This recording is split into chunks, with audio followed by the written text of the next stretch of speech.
On the bottom, page Gimel.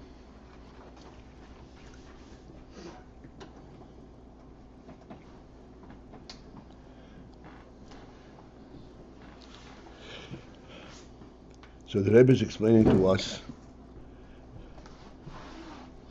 something that we cannot really grasp in our seichel. Because again, as we spoke in the previous Hemshech, etzem is not something that seichel has a means of grasping. Seichel must have some kind of dimensions and a context through which it is able to approach. Just like if you give an example of to grasp a table, you have to have an area that is bigger than the table, and you're approaching it from a place where the table is not, and then you're grabbing the table by its dimensions. If it has unlimited dimensions, then you can grasp it.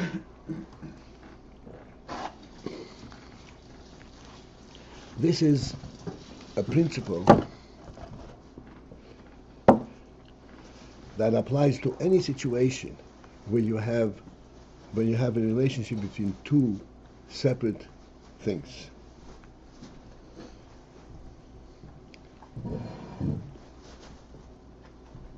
The relationship between two separate things begins through its external dimensions.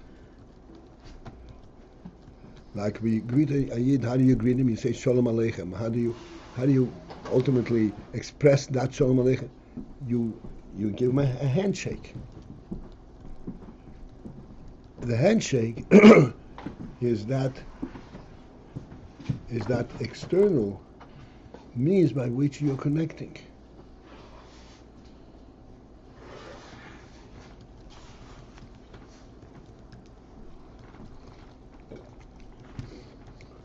Although you recognize each other's presence prior to that, the handshake expresses your connection. You actually recognize and you, so to speak, feel each other. These are the the parameters of relations within the world, the arena. This is what world is.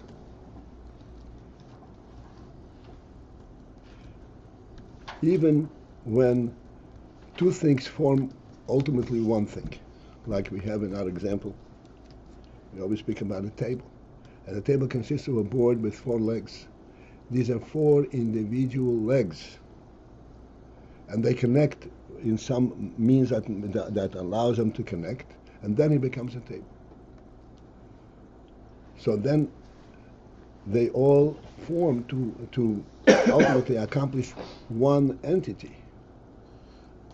But how do they form that? Through their external format. Once they form this external format, the legs attached to the table by whatever means it's in, now it becomes part of the table. It serves the table. It's no longer a separate entity altogether. And its whole definition is, I am supporting the board. It doesn't have its own presence.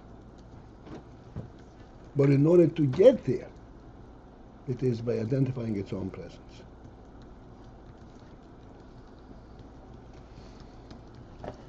Well, look, there is anything.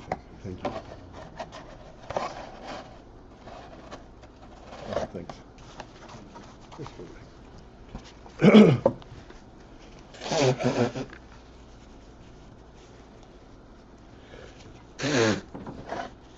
So etzem is totally beyond, outside the world, the worldly qualifications. That's the definition of world. World means that there is multiple entities And all these multiple entities combine and correlate in a wonderful manner to represent one truth.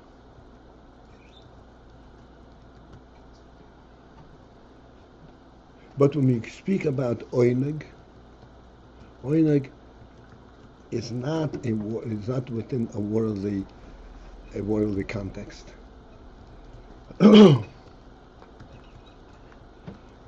Oneg, as we explained, oneg is a direct connection, a direct union with the truth, with the godly truth.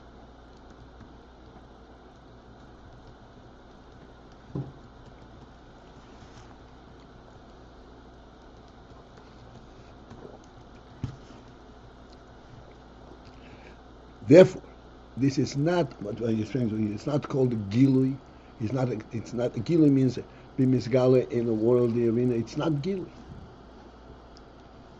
On the contrary, he is rising deeper into his source, into his reality.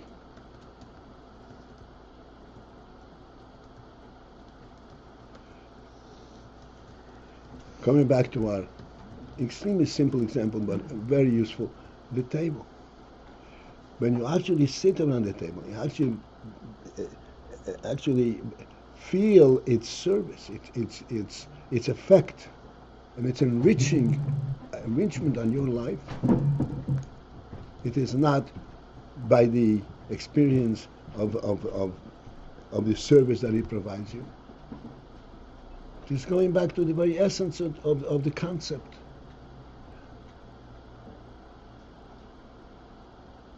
The way it exists in the very essence of the person.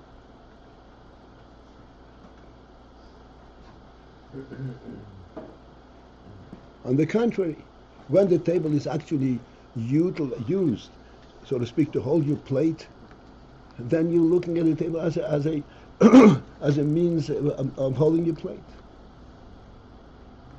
You don't even feel the oneg element, meaning the truth element of this experience.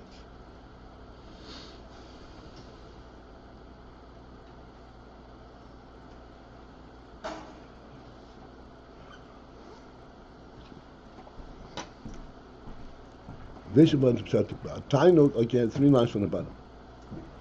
Tainuk, the last word on the 4th line. Tainuk Misraimim Yosef B'Ho'as Musholai. He rises Misraimim, he elevates more B'Ho'as Musholai into his essence. B'Bchinas Havdalah B'Yosef. B'Bchinas Havdalah B'Yosef. What did this word say? In order to rise to that Atzmus, he has to be totally devoid of any connection to anything definable, to any worldly reality. Like I said, we said just now, that if he considered the table, it is useful, it is util, then it's not, it's already not the essence.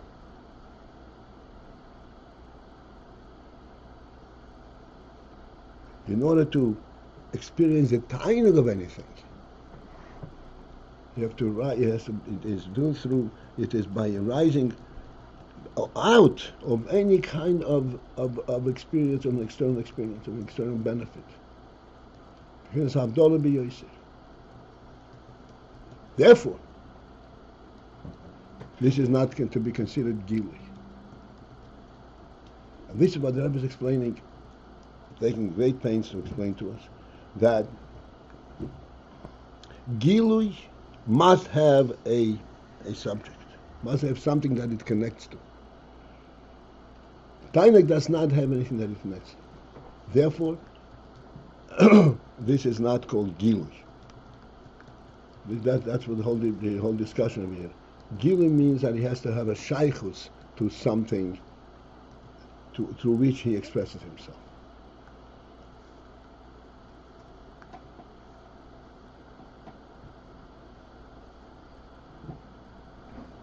In what way is what we're talking about here, in what way is it gilui? Because the Rebbe starts off by saying that it's possible that you could have a gilui which ain't a shaykhus a davar, and then says, but this is not be'emes gilui. So, but what and how is this it? Question has been asked twice already, and the answer is that he would think that it's gilui because there is a specific kind of experience. Mm-hmm. That would be called gilui. He's Masonic and it's not in his unexperienced, unidentifiable self. He is in an oneg state. The Rebbe explains that on the contrary, this is not called gilui. Because in order to get to that state, he said you have to go completely away from everything else and into yourself. This is where it's misleading. He says, he is Masonic. Therefore, he is out of himself.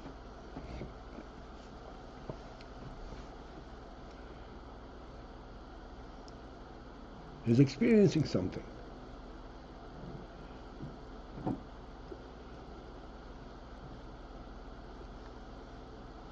In the marshal of the table, the oneg, it's still in the marshal of the table. It's not oneg the etzem roiminus atzmai. It's still shy to the table, but it's where the table is the atzmus nafshay. See, this is the big challenge that we have here in all these mashal. You're right, but you're also wrong. Because any element of oneg is rooted in oneg atzmi.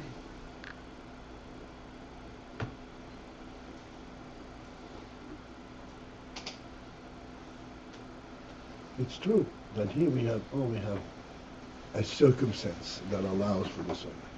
But this is not what it ultimately is. A trigger. You could say it's a trigger. It's not a trigger. It's it's the expression of the oneg in a worldly arena, but it's not a worldly expression. It's a neshama expression.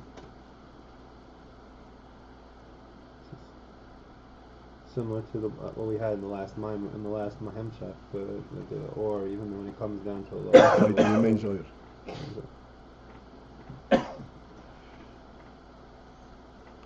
Love between two people, love of a child, love of a real love. You say, oh, there is something that connects them. The capacity for love is in the essence of the neshama.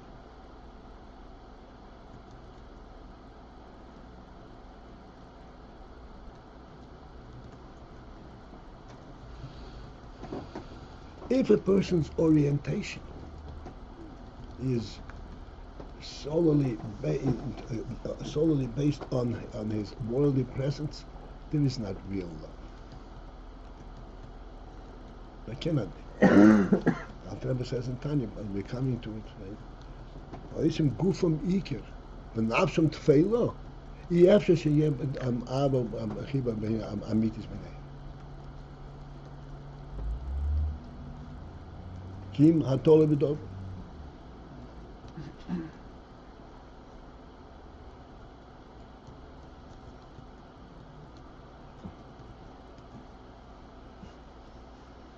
There's a neshama. The neshama is a godly truth, and that is who we are really. And that on that basis, that we understand even very simple worldly things. When I explained one time, when we press our hand across a very smooth surface, how do we feel it?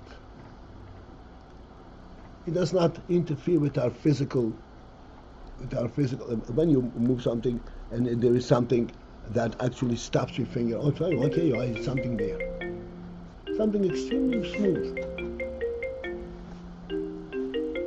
It does not have a physical effect. How do we become aware of this? It's through our finger, it's through our sensitivity in the finger. It's not the sensitivity. Sensitivity in the finger has to have a neshama background. Ultimately, you identify this. Oh yeah, this is like life itself.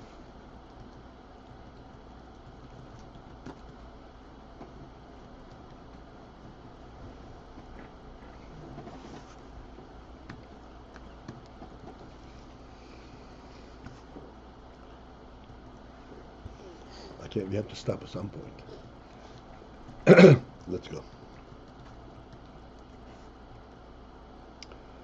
Bedugma kozoi, to the answer of the third line from the bottom. Bedugma kozu, yesh berotzoin. Bedugma kozu. In a similar representation, there is also in Rotz. Oneg, we have shown. Oneg and Rotzen, we all know, are phenomenal qualities in a person. There is not a cause for oneg. The real cause for oneg is the neshama itself. There is not a cause for rotzon, even though rotzon seems to be of a different quality. But according to rotzon, in Samach Vav, the Rebbe presents oneg and rotzon in such an interesting way that says oneg and rotzon are two sides of the same reality.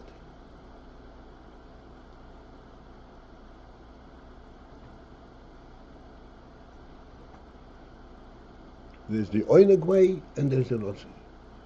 It's extremely difficult to understand it in rotzon, but it behooves us we should try. In oneg we know that when you experience oneg, we don't understand how we miside it. Where does that come from? What kind of quality is this?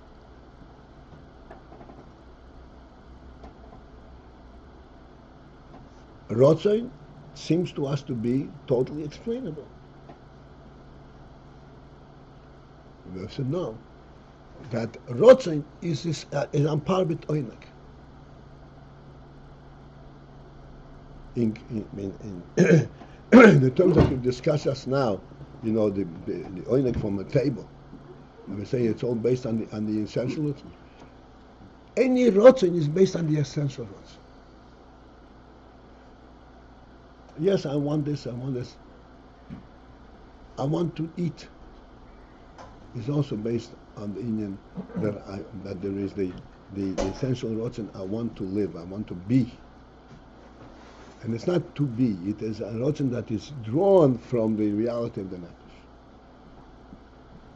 In two different ways, oneg and rotzon.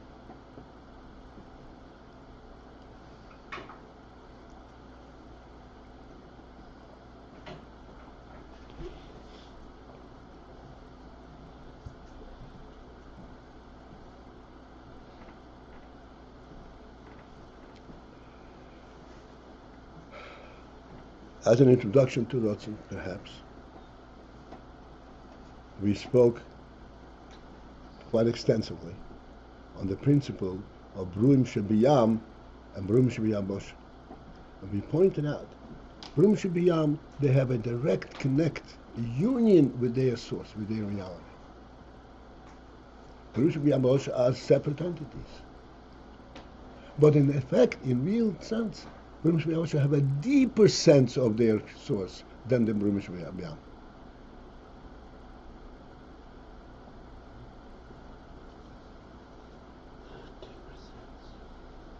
In other words, to recognize,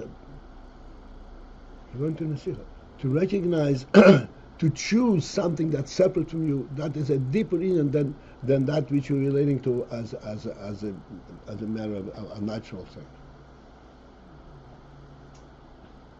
Because that calls forth what is the essence of your presence, not what is the experience of your presence. Why are you here? Not what are you?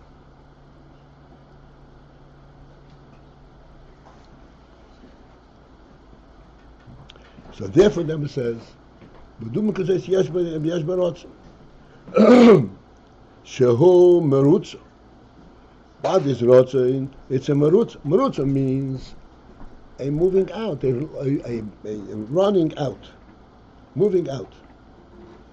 Excuse me. The reason the word merutza, why not just a tendency, an interest? Merutza means in running. When one runs, a person is walking.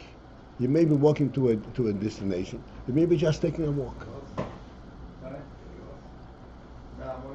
When one runs, he's not taking a walk. It's not. He's running means he's running someplace. From someplace. Something is pushing him to this run.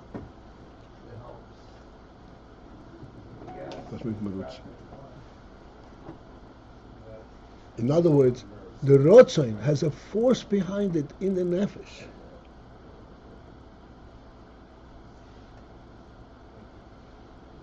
That is expressed in this Rotzain.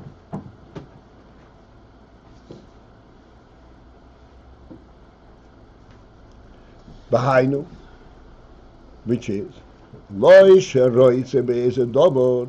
It is the word Rotzen means merutza, just the running, which means not that he wants some particular thing.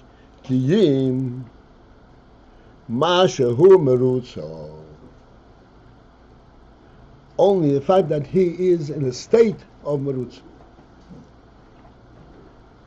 a state of running, a state of excitement, perhaps we would say. Shezehu, and this merutza is bechinas gilui liyatzmai. This is an internal experience completely. From the essence of his own essence. His own essence pushes him that he should want something.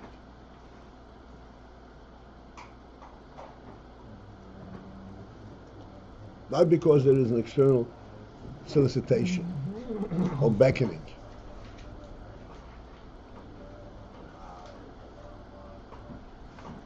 It's not satisfied? That's not what we're talking about here? I'm sorry? It's not satisfied? You already know that we don't ask questions in the middle.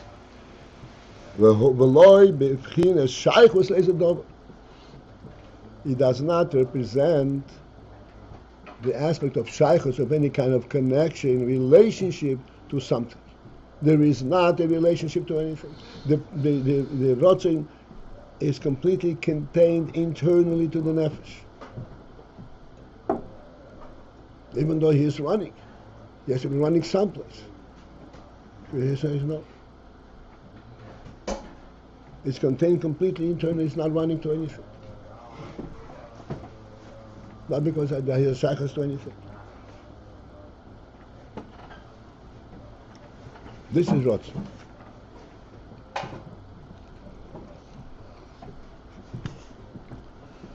This is a dogma. This is a. You came into this saying it's a dogma for tainug. No. Tainug is a dogma for rotzin. The dogma kuzu, the same way as it's in tainug, it's also there is also in rotzin. The similar thing that we've identified in tainug is also to be identified and understood in rotzin. Why leave it just mashu merutza and not say, which it seems like it makes sense, in the same way as you have misanik be'etzem shalei, ureitz be'etzem shalei, and therefore we're not really defining it as clearly as we did with etzem. Here we're just kind of saying he's merutza, but not to something. That's what he said.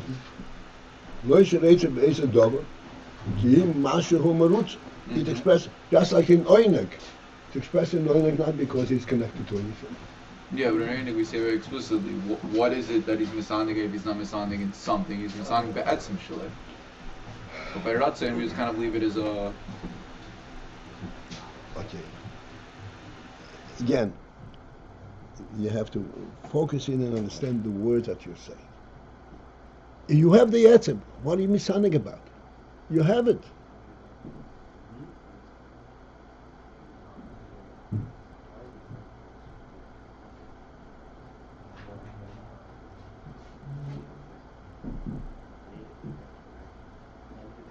So the oneg is not his misanig berot be. The oneg is an essential element in the etzem. Mm-hmm. The same is in the rotz in the rotz. Except in rotzin it is a marutza, and because it's a marutza, it's more difficult to understand it. Because in a marutza he has a movement.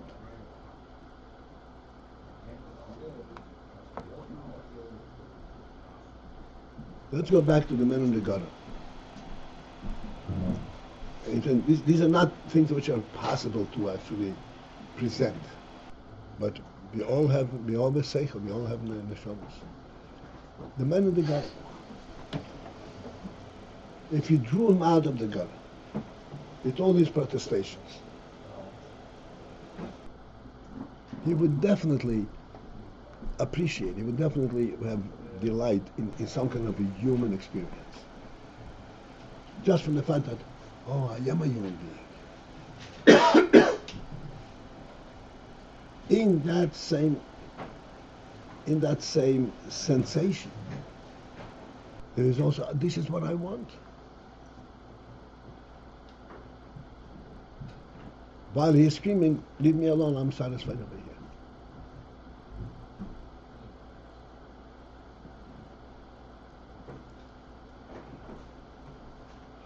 Rotzen and oneg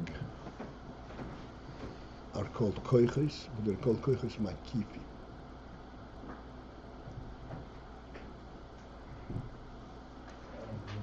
I got a minute, let me give us a little bit of a handle on this. We explained, and this is very accessible to us, that you look from outside and observe the room, you observe it by its content. The walls and the ceiling and the tables, you observe it by its content. And you get a very accurate picture what this room is and what it stands for. When you enter inside the room, you're also aware of all the content.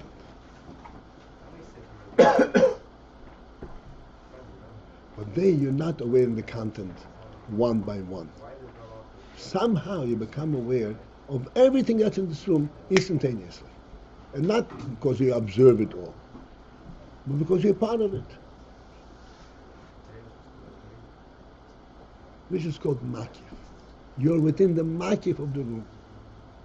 You don't really know what's in the room, but you're within the makif. The whole element of this, whole reality of this room is sensed by you.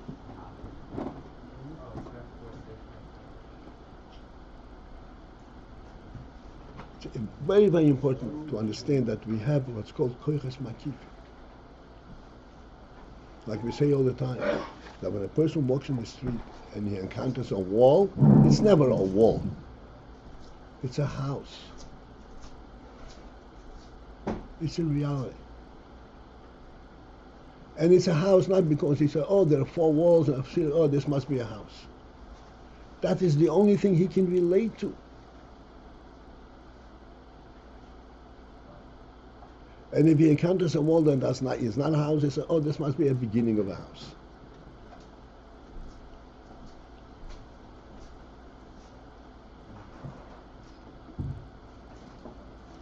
This is koiches makifim is a representative of actual life, of the reality of the reality of life itself. Life is not a worldly presence. It's not a composite of ingredients.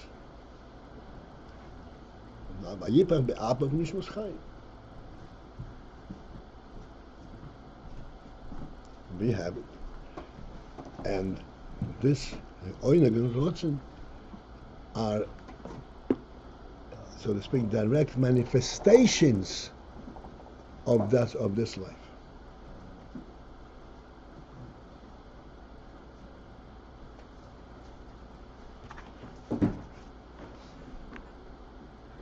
Okay, this is it for this morning. Thank you, Rebbe. Smith Hashem will have a Zichas Hanayat after Mincha, and we'll have a Fabringan on Shabbos in honor of Yud Aleph Shvat.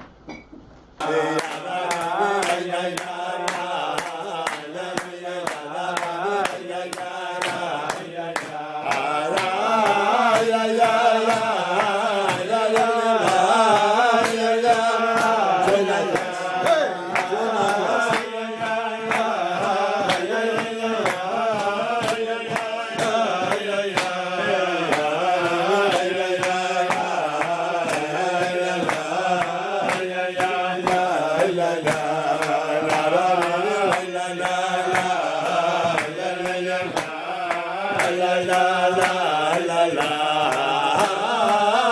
yeah,